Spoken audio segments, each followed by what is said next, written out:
विश्वरत्न महामानव बोधिसत्व भारतरत्न डॉक्टर बाबासाहेब आंबेडकर यांच्या 64व्या महापरिनिर्वाण दिनानिमित्त आज 6 डिसेंबर दिनानिमित्त जय भीम इंडियन न्यूज TV तर्फे मी लाही दाखवण्याचा प्रयत्न करत आहोत।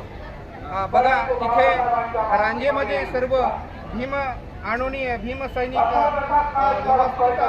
महामानवाला दर्शन घेण्यासाठी अभिवादन करण्यासाठी जात आहेत। या ठिकाणी मी सध्या Suryaputra Bhaiyasaheb Ambedkar the Buddhist society of India चे दुसरे राष्ट्रीय अध्यक्ष आहेत यांच्या पावनभूमीवर या ठिकाणी आणि त्यांनी महामानव परमपूज्य डॉक्टर बाबासाहेब आंबेडकरांची चैत्यभूमीचे शिल्पकार आहेत, ज्यांनी चैत्यभूमी निर्माण केली।